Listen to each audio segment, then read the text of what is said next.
Muy buenos días, hermanos, amigos, familia querida. Espero que estén teniendo un excelente día y que estén disfrutando este momento. Me toca presentarles ahora al invitado que va a predicar en el día de hoy. Es el doctor Gustavo Bedrosian. Gustavo es licenciado en psicología, es doctor en psicología clínica. Él tiene más de 30 años de experiencia en su profesión. Él está casado con Fabiana, tienen 2 hijos, viven en Tandil actualmente, en donde desarrollan sus profesiones, viven con su familia y tienen también sus ministerios y su trabajo ministerial como cristianos, como parte de nuestra iglesia, distribuida en todas partes. Eh, Algo para que conozcan un poquito más de él: Gustavo integra en el ejercicio de su profesión la psicología y la espiritualidad y basa sus terapias en la resolución de problemas y en el potencial del individuo. También, para que sepan, él escribió 7 libros. Es un profesional que lo convocan bastante regularmente en distintos medios de comunicación para que pueda dar su opinión profesional y también desde un punto de vista espiritual, y ha ayudado a miles de personas a lo largo de toda su carrera profesional y ministerial de distintas maneras, a través de la terapia misma que ejerce en su consultorio de manera presencial y también virtual, como también a través de capacitaciones, de programas, de escritos, de sus libros y de muchas otras maneras. Otra cosa para que sepan de él: Gustavo en el último año y medio más o menos generó desarrolló 2 proyectos junto con Fabiana, su esposa, para colaborar con el crecimiento y el desarrollo personal, familiar, entre los vínculos de unos con otros y en su relación con Dios y en la vida espiritual de cada una de las personas. El nombre de estos proyectos son Encuentros Mapa y Familias Cuidadas. Cada uno de ellos tienen sus recursos, sus materiales, sus encuentros y un montón de cosas lindas para que puedan conocer. Encuentros Mapa y Familias Cuidadas, que lo pueden ver en Instagram si lo buscan con esos nombres. Y si quieren conocer algo más de Gustavo, pueden encontrar más información de él en www.psicorecursos.com.ar. Bueno, más allá de esta presentación, Gustavo es un siervazo de Dios. Él anima, motiva, ministra a través de todos los dones que Dios, perdón, que Dios le dio, eh, con la palabra de Dios y con su vida, a muchas personas, y hoy nos toca a nosotros. Así que agradecidos por esto, y vamos a orar y vamos a encomendar este rato a Dios para que nos hable, que prepare nuestro corazón y que haga algo con nuestra vida a través de esta palabra que nos va a traer hoy. Señor, hoy te necesitamos más que nunca. Te agradecemos porque un domingo más nos querés hablar.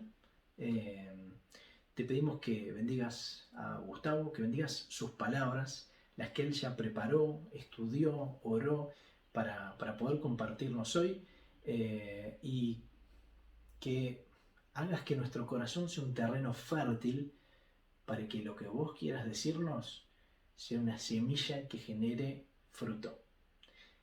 Te lo pedimos, por favor, Señor. Queremos tener una vida eh, mejor con vos y aprovechar tu palabra y todo lo que nos querés hablar para que así sea. Oramos esto en el nombre de Jesús. Amén. Vamos con Gustavo.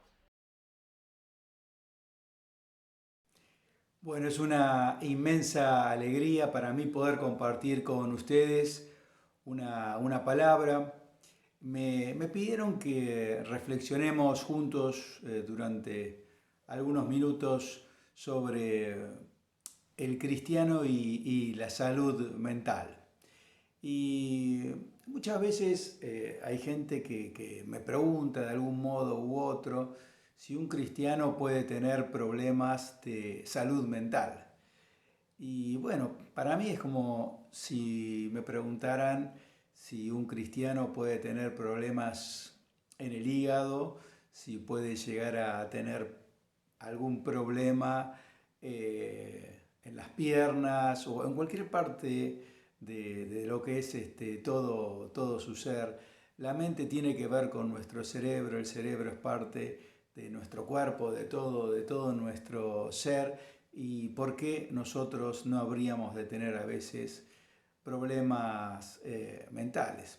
Ahora, ahí cuando hablamos de salud y cuando hablamos de enfermedad, una cosa es una enfermedad mental, ¿no? Lo que puede ser una patología psiquiátrica, y después está el poder entender que si tomamos la definición de salud de la Organización Mundial de la Salud, justamente la salud está asociada con el bienestar, no solo con ausencia de enfermedad. Así que cuando hablamos de salud mental, estaríamos también hablando en qué medida tenemos mayor o menor grado de bienestar. Entonces, más allá de la patología psiquiátrica o problemas significativos de salud mental, que también a veces atraviesan la vida de un cristiano o de las familias cristianas, hay otro capítulo importante, y es, aunque yo no tenga alguna patología, cuán saludable soy a nivel de mi mente, de mis pensamientos, de todo lo que es mi alma. Así que vamos a estar hablando un poco de eso, y pienso que es importante que podamos parar y pensar, porque cuántas veces me ha tocado conversar con personas con quienes compartimos la fe, y el tener claridad acerca de su cuadro mental les sirve para organizar la información y para poder entenderse desde un lugar a veces menos culposo y desde un lugar donde puedan encontrar alternativas. Qué importante es, no sé, varias veces me ha tocado conversar con personas que tienen algún trastorno obsesivo compulsivo, y que eso se manifiesta a la hora de orar y decir, uy, se me viene algún pensamiento recurrente en contra de Dios y quiero sacármelo de encima y lucho. Y bueno, para ese tipo de personas la oración es una tortura. Así que cuando puede entender que eso es un trastorno obsesivo y tiene las herramientas adecuadas, eso es liberador. O qué importante para una persona cuando tiene un diagnóstico de depresión, sea la razón por la que fuera que lo hubiera motivado, eh, el poder entender que su desgano o su falta de voluntad o su irritabilidad o el tener menos ganas de encontrarse con la gente, aún para personas que de base tienen una personalidad bastante sociable, cuando entienden que están cursando un episodio depresivo, esa información nueva que tiene les sirve para, a partir de ahí, salir de un lugar de autoenojo y de culpa para transitar el proceso de recuperación de una depresión, y seguramente a partir de allí volver a lo que habitualmente era esa persona, o para una persona que tiene un trastorno bipolar, y entender cómo determinadas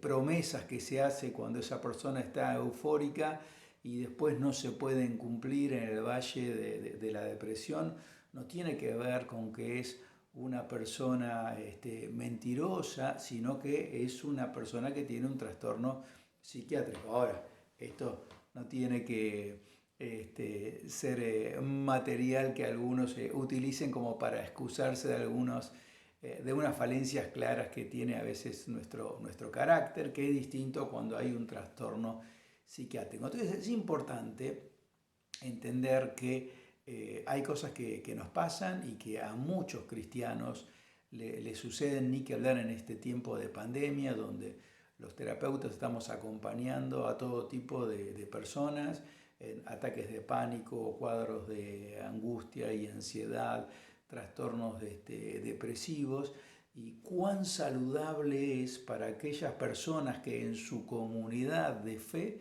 se pueda hablar abiertamente de lo que les sucede, y lejos de recibir un sermón, un reto, como vamos a ver en algún caso que recibió un personaje muy conocido de la Biblia, cuando lejos de recibir esa condenación de parte de su comunidad, hay comprensión, hay entendimiento y hay herramientas para acompañar a esas personas, y ahí la comunidad de fe pasa a ser una comunidad sanadora.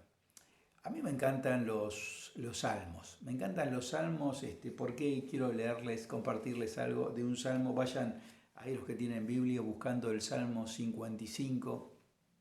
Me encantan porque David y también los otros escritores, pero principalmente David, quien ha aportado la mayoría de los salmos, ha sido tan honesto, ¿no? En sus salmos, en sus conversaciones. Primero ha sido honesto consigo mismo, ha sido honesto con Dios, y después nos ha regalado a nosotros la posibilidad de que esto quede plasmado, porque algunas de estas conversaciones que él tiene con Dios y se convirtieron en salmos, podrían generarle algún tipo de vergüenza, pero creo que David nos muestra el camino de por dónde ir, ¿no? De no ser ese típico cristiano mentiroso que dice que las 24 horas del día, los 365 días del año, vive siempre en un estado de euforia y felicidad, y que nunca se enoja y que nunca tiene miedo, tristeza ni que hablar, y vive en una constante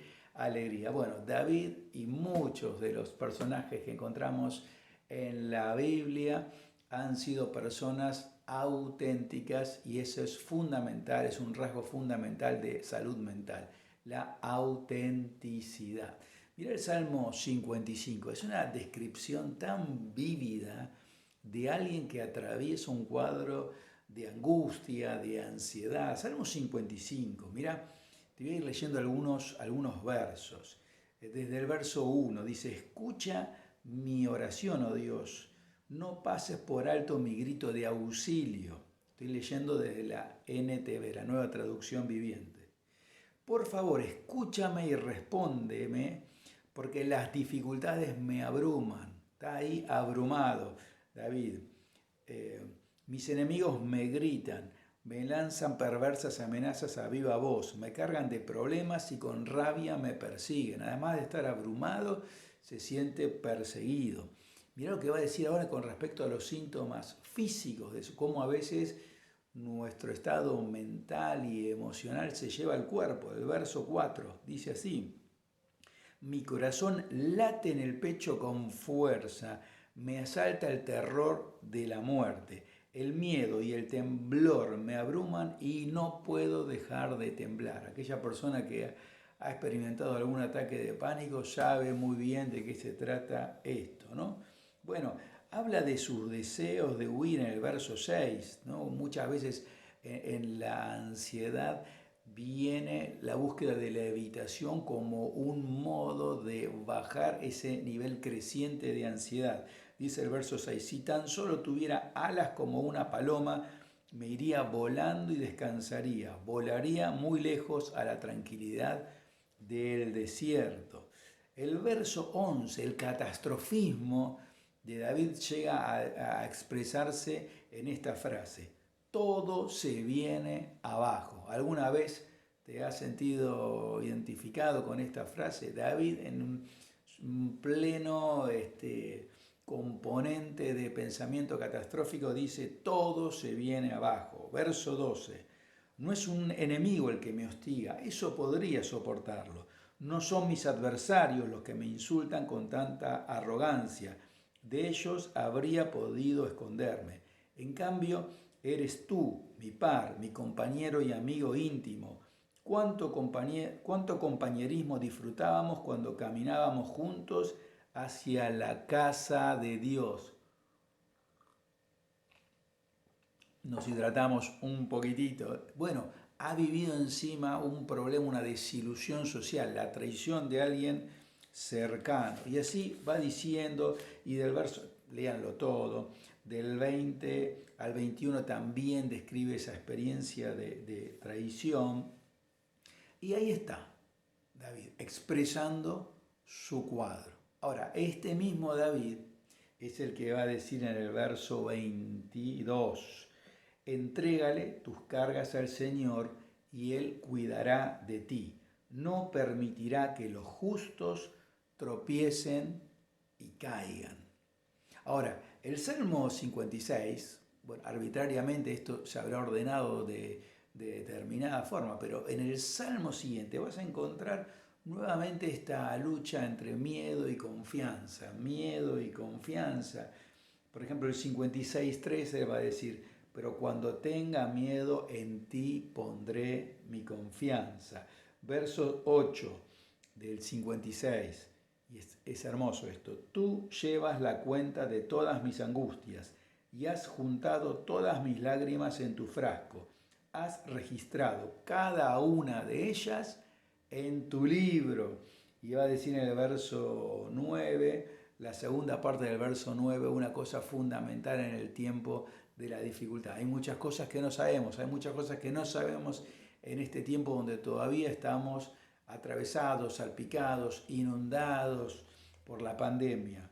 Una cosa sé, dentro de todo lo que no sé, David dice, una cosa sé, Dios está de mi lado.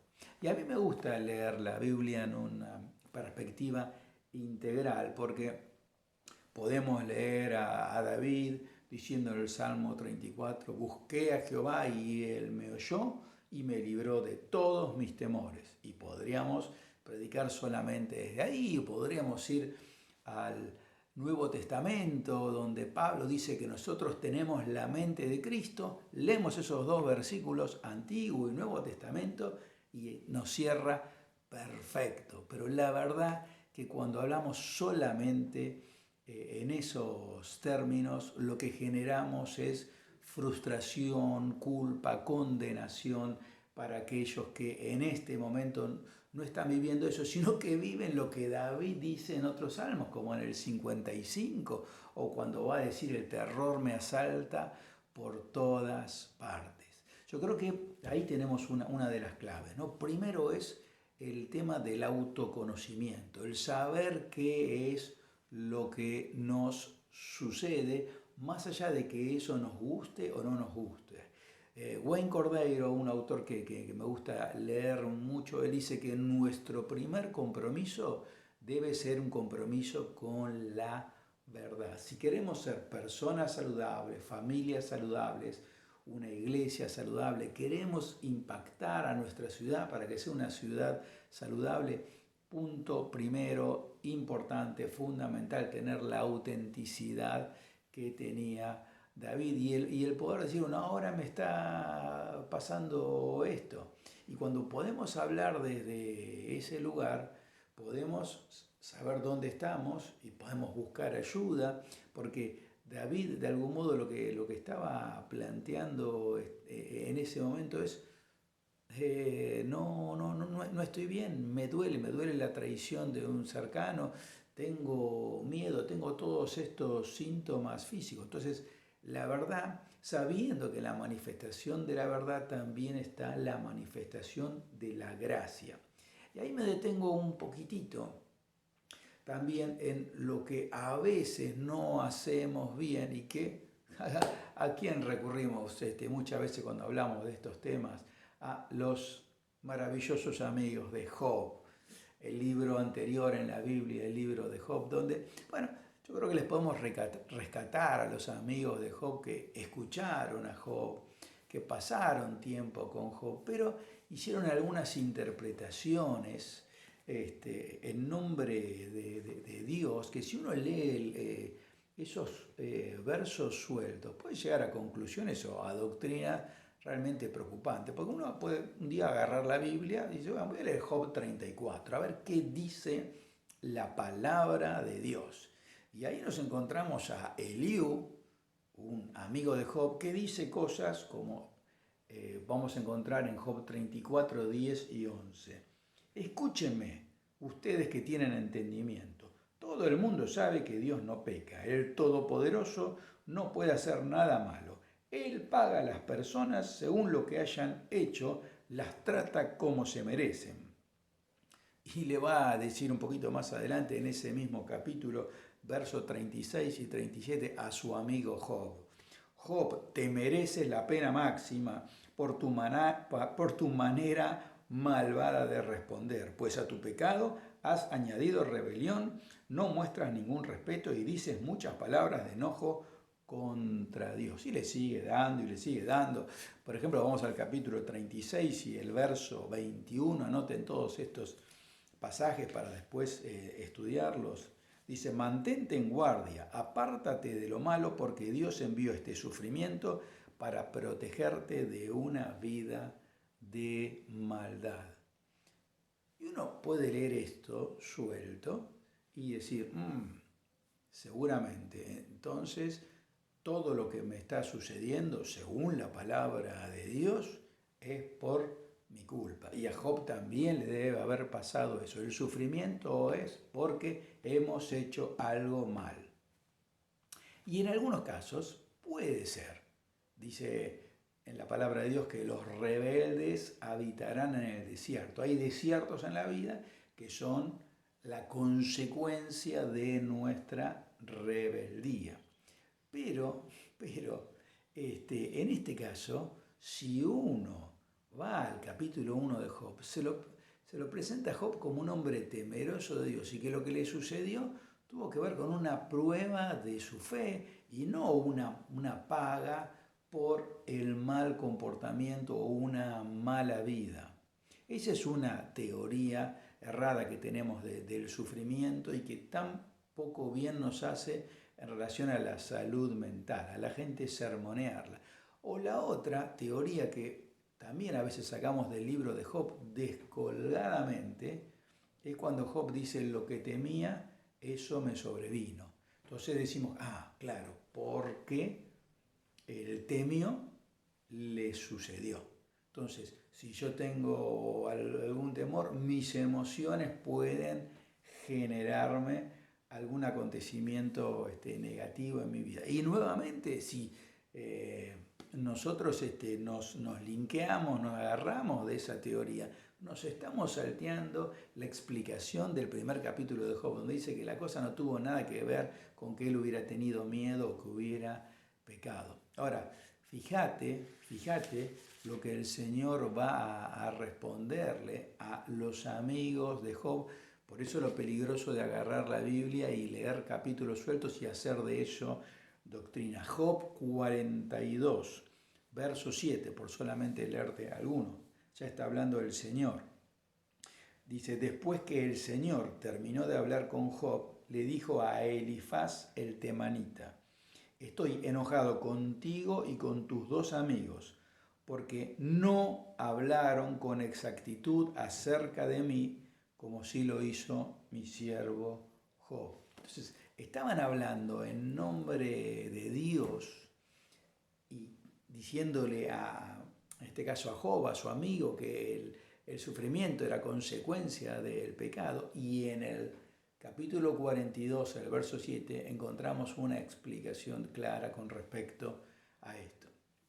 Hoy en día, qué importante es no caer en estos errores.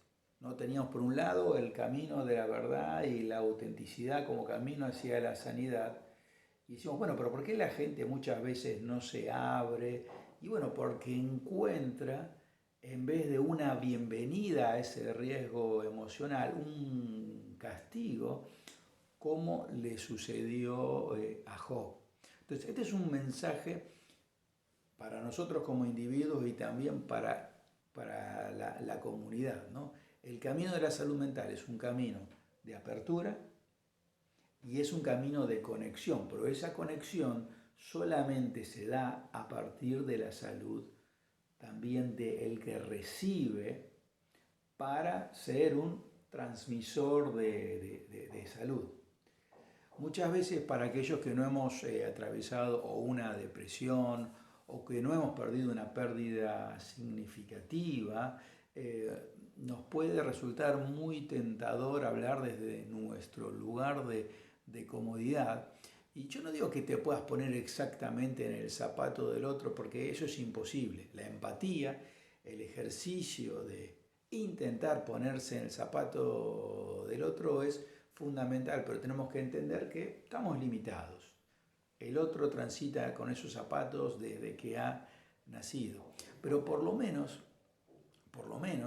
el hecho de sacarnos nuestros zapatos y no mirar desde nuestra experiencia o no vender nuestras fórmulas, ya es bastante, ¿no? Porque, viste cómo sucede. Vos hoy en día tosés, te duele algo, hablas con 5 personas y vas a tener seguramente 10 o 15 consejos y te van a decir, mira, a mí me dijeron que tome tal cosa y queremos aplicar nuestra fórmula a otras personas. Nuestro testimonio puede bendecir y puede hacer bien, pero tenemos que tener cuidado de a veces no compartirlo porque no es aplicable a esta situación y a veces simplemente tenemos que escuchar, acompañar y guiar a la persona y preguntar a veces cómo esa persona puede ser acompañada. Entonces necesitamos la verdad y necesitamos una bienvenida a ese riesgo para que se dé una situación de conexión.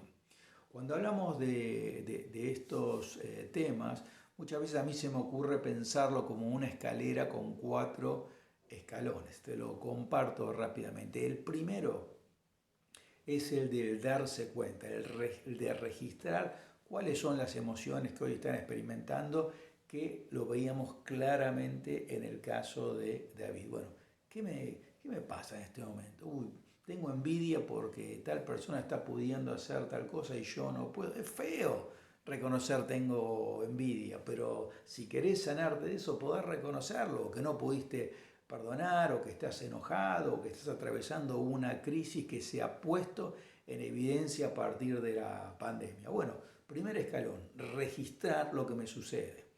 Segundo, es el poder manejar saludablemente esa emoción. Es lo que hacía David permanentemente, ¿no? Me pasa esto y Señor, lo llevo a tus pies. Me pasa esto, segundo escalón, lo llevo a tus pies. Y el hecho también de, bueno, David también muchas veces se equivocó al no manejar bien las emociones y tantos problemas le generó su vida, pero saber entender también cómo funciona nuestro cerebro. ¿Sabes cuántas neuronas tenemos? Sí, vos también, aunque a veces las uses no del todo saludablemente. 86.000 millones de neuronas. Como decía un autor, es poner un 86 y agregarle 9 ceros más fácil. Bueno, tu cerebro es complejo y ¿sabes qué? Tus emociones también están en el cerebro. Muchas veces nos tocamos el corazón, pero bueno, acá lo que tenemos es el órgano, el corazón, el sistema circulatorio, maravilloso, pero tus emociones no están acá, no están acá, tus emociones están en el sistema límbico, un sistema que funciona como un Fórmula 1 y que está pensado especialmente para situaciones de supervivencia donde tenés que reaccionar rápidamente. Por ejemplo, si estás metiendo la mano en el fuego y te quemás, ese no es un momento donde te vas a poner reflexivo y vas a decir, bueno, a ver, ¿qué es lo que me estaría sucediendo? ¿Cuáles son las opciones? No, haces así, sacás la mano, porque bueno, hay momentos donde tenemos que ser rápidos en la reacción. Pero hay una parte de tu cerebro, que es la corteza prefrontal, que funciona a otra velocidad porque tiene otra complejidad. Es la que te permite evaluar las consecuencias cuando vos decís si elijo el camino A, el camino B o el camino C, cuáles son las consecuencias, qué puedo aprender de experiencias anteriores. Bueno, todo eso te lo aporta la corteza prefrontal. Así que si vos reaccionás rápidamente, si vos estás enojado por un WhatsApp que te mandaron en un grupo y vas a contestar, sos sistema límbico puro. Entonces tenés que conocer cómo funciona tu cerebro y que en la palabra encontramos tantos, pero tantos consejos sobre cómo retardar nuestras reacciones, ¿no? El famoso Santiago 1.19, cuando dice que seamos prontos para qué, para huir, pero tardos para qué, para hablar y para enojarnos. ¿Por qué? Porque si vos haces la pausa, si vos manejás bien estos escalones, que eso nos va a conducir ahora al escalón número 3, si me di cuenta de lo que tengo, qué emoción estoy experimentando, Si la puedo manejar, la puedo llevar a la presencia de Dios, puedo hablar con alguien, puedo hacer un borrador, puedo salir a caminar para bajar un poco esa furia. Después, ya con todo el equipo completo, en oración, espíritu, alma y cuerpo, sistema límbico, corteza prefrontal, recién subo al tercer escalón, que es el de poder comunicarme saludablemente. Necesitamos restaurar nuestras emociones y necesitamos restaurar el mundo de las palabras. Yo estoy muy comprometido con eso y trato de hablar muchísimo sobre el tema de la comunicación, pero trato de explicarlo dentro de esta secuencia donde necesitamos ser buenos conocedores de nosotros mismos. Dice un proverbio en la Nueva Traducción Viviente: el entusiasmo sin conocimiento no vale nada. Puedes ser muy entusiasta, pero si no sabes conocerte, no sabes saber cómo funciona todo tu ser, ese entusiasmo no te va a llevar a buen puerto. Entonces, recién ese tercer escalón puede implicar esto de hacerme preguntas antes de hablar. Lo que yo voy a decir lo tengo claro, lo que yo voy a decir es verdad, está chequeado, lo que yo voy a decir realmente es necesario, o esto, la verdad que lo puedo pasar por alto. Lo que yo voy a decir va a ser edificante, esos 4 filtros, ¿no? El de si lo que yo voy a decir es verdadero, si es necesario, si es edificante o si tengo claridad acerca de lo que voy a decir. 4 filtros que son significativos. Y recién ahí estaremos en condiciones de acercarnos al cuarto escalón, que es el de los acuerdos. Queremos funcionar bien como personas, como en familia, como comunidad de fe, poder establecer acuerdos. Bueno, tengo que transitar bien todas esas fases previas. Incluso te puede llegar a suceder que circunstancialmente todavía vos no establezcas un acuerdo en un área con alguna persona significativa de tu vida, pero si sabes manejar los 3 escalones vas a convivir bien en el marco circunstancial del desacuerdo hasta que puedan llegar a ese cuarto escalón, que es el del acuerdo, y donde puede desatarse el poder del acuerdo y donde 2 nos ponemos de acuerdo y clamamos al cielo y pueden suceder cosas tremendas, pero si no hacemos bien la tarea previa, no vamos a llegar a buen camino. Tenemos que nosotros darle mucha importancia a esto. En este tiempo donde terminan los Juegos Olímpicos veía tantos ejemplos donde aparecía el tema de la salud mental. Una deportista de primer nivel, una gimnasta norteamericana, Simone Biles, que en un momento dijo: no soporto más la presión, y se bajó de varias competiciones. Dijo: quiero preservar mi salud mental. Nos vamos a Estados Unidos y vamos a una argentina, una chica, una nadadora, Delfina Piñatelo, una chica que le fue muy bien en juegos anteriores, una chica carismática, bonita, que ganó y era muy, muy seguida en las redes sociales. Bueno, al tener un desempeño con otros resultados mucho más bajos en estos Juegos Olímpicos, los llamados haters, los odiadores de las redes sociales, le han dicho de todo, y la chica dijo: mira, acá tengo la frase: me siento muy lastimada y necesito priorizar mi salud mental y bienestar. Y cerró sus redes sociales por todo ese hostigamiento que estaba recibiendo. Bueno, la sociedad en la que vivimos está hablando del bienestar y de la salud mental. Te doy simplemente este ejemplo. La palabra de Dios está hablando sobre la salud mental. Bueno, ¿seremos capaces nosotros de animarnos a hablar en serio de la salud mental sin leer algún versículo tribunero suelto, fuera de contexto, decir esto solamente dice la Biblia? No, leyendo la Biblia en un contexto general de aciertos y de derrotas, de un mensaje de fe, pero también a veces de lucha en medio del desánimo. ¿Seremos capaces de sincerarnos y decir: no, perdón la expresión, no vendamos humo, transmitiéndole a la gente una vida que no vivimos? Mira, a mí me bendicen mucho más esos testimonios de la gente que es realmente auténtica y que te puede contar cómo convive entre la fe y la desilusión, que aquellas personas que las escuchás en una administración y te sentís una porquería humana, pero después, cuando accedes a su intimidad, te das cuenta que la cosa no era tan así. Entonces, hagámonos bien siendo una comunidad donde primero seamos honestos con nosotros mismos, con Dios, y seamos honestos con los demás.